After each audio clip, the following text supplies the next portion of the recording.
Corruption never had a worse enemy. You're locked into the Alex Jones Show.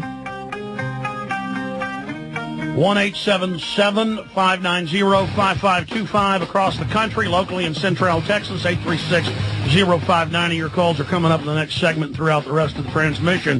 Today, it is the 17th day of February 2008. Two program notes here. During my weekday show tomorrow, I'm scheduled to have a really big guest. I'm just going to leave it at that. Surprise everybody. You know, we've had Charlie Sheen on the show, Charlton Heston. We've had so many other individuals, Willie Nelson, as of late, talking about 9/11 being an inside job. Big guest tomorrow. That's all I'm going to say. Infowars.com finally went to a Web 2.0 system in the last month. And so you can comment on all the articles individually. We also have created a Infowars MySpace type system where you can have your own area on the website, post your own video, audio, other clips, write stories, blogs, whatever you like, post photos. That's at Infowars.com. I just announced that Wednesday, and it's got about 2,600 members, and I only plugged it one time. We got over 1,000 members during that one show. So if you'd like to go there and join and talk to everybody live as this transmission goes on, you're certainly welcome to at Infowars.com. Okay. Let me go ahead and get into the gun control situation. This nation was born out of the Redcoats, the British imperial government, trying to disarm the 13 colonies. The people revolted, but Lexington and Concord, both events that triggered the war in 1775 that led to the Declaration of Independence, July 4, 1776, started when they tried to come and confiscate the guns, the short arms, the long arms, the blunderbuss, all of it. They tried to also confiscate and destroy some of the little small factories that people had, the little blacksmithing shops where they were producing firearms, and that's what started the war. That was the camel's, the straw that broke the camel's back. Now, Chicago and most of Illinois have gun bans. Many other cities have absolute gun bans. They have some of the highest crime rates in the country, just like New York City. Mayor Daley, son of a mob boss, is for open gun bans. This was a victim disarmament zone where the professors, the teachers, the janitors, the students, people that live on campus and homes, it didn't matter, cannot have guns. And they'll slap felonies on you if you have them. Now, have you noticed that almost all these shootings happen in government-controlled areas, public schools, secondary schools? They happen in colleges. They happen in places where people can't fight back. But then, just a few months ago, at that big Colorado church that Tim Haggart used to run, they did happen to have armed off-duty volunteer security guards. And so the guy comes in, shoots and kills one person, shoots him, starts trying to shoot the security people, they kill him. Remember that? So that got shut down. Instead of 15, 20, 30 people dead, individuals were armed, and that stopped. Have you noticed anywhere where you've got a strong Second Amendment, like Texas or Florida or Nevada, that we have less of these shootings, and when they do occur, people go for their handguns that they've got in their purses, and they stop what's developing? This lies firmly at the feet of the government. It's a victim disarmament zone.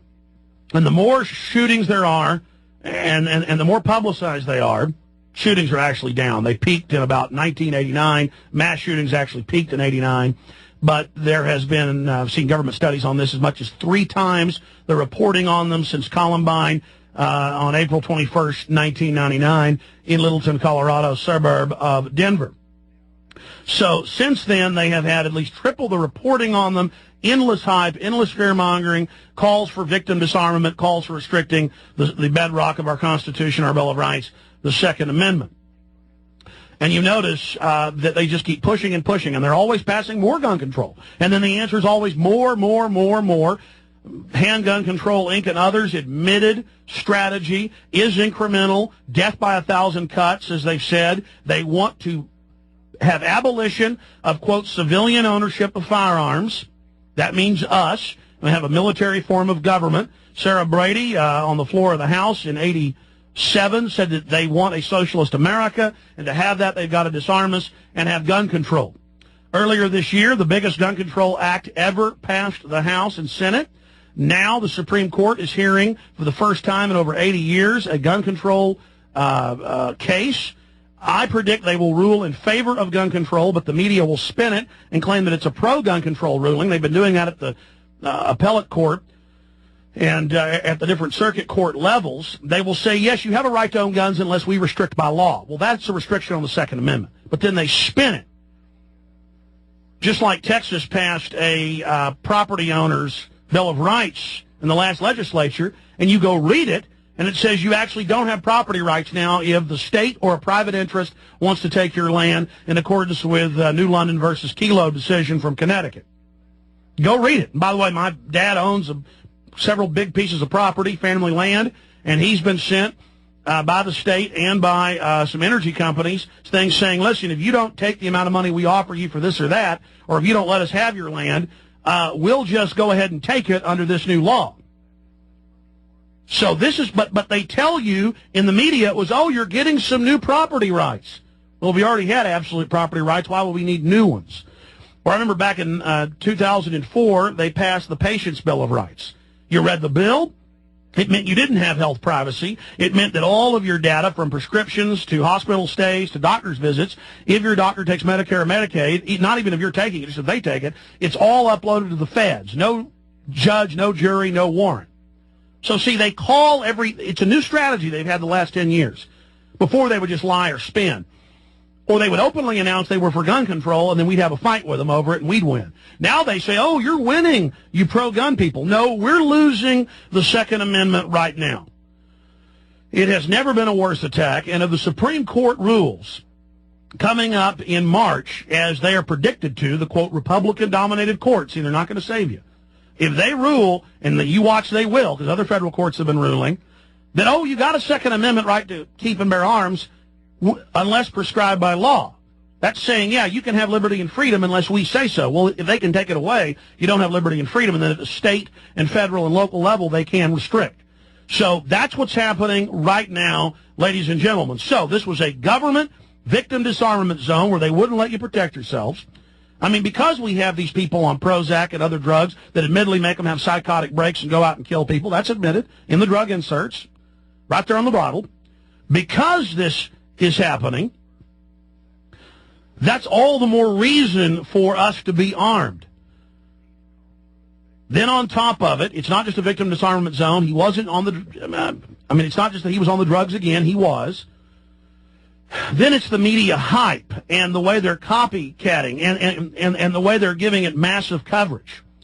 I just did a Google search this morning for fatalities from car wrecks and found more than 20 stories from just the last 2 days where over 150 people died. 8 here, 4 there, 6 here, 3 here, 2 there. Hundreds and hundreds.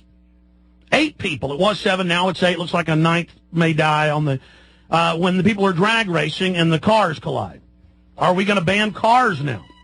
What about this guy that went in and killed the psychiatrist with a meat cleaver? Are we going to ban meat cleavers? Have a 5-day waiting period on meat cleavers? I'm going to finish up on this when we get back. And then we're going to go to your phone calls. And coming up, I'm going to get into the economy. I'm going to get into the major escalation between the, quote, U.S. and Russia with Kosovo's declaration of independence. We're going to get into the whole world government taxation grid, the election, a lot more. Toll-free number 877-590-5525. We'll be right back.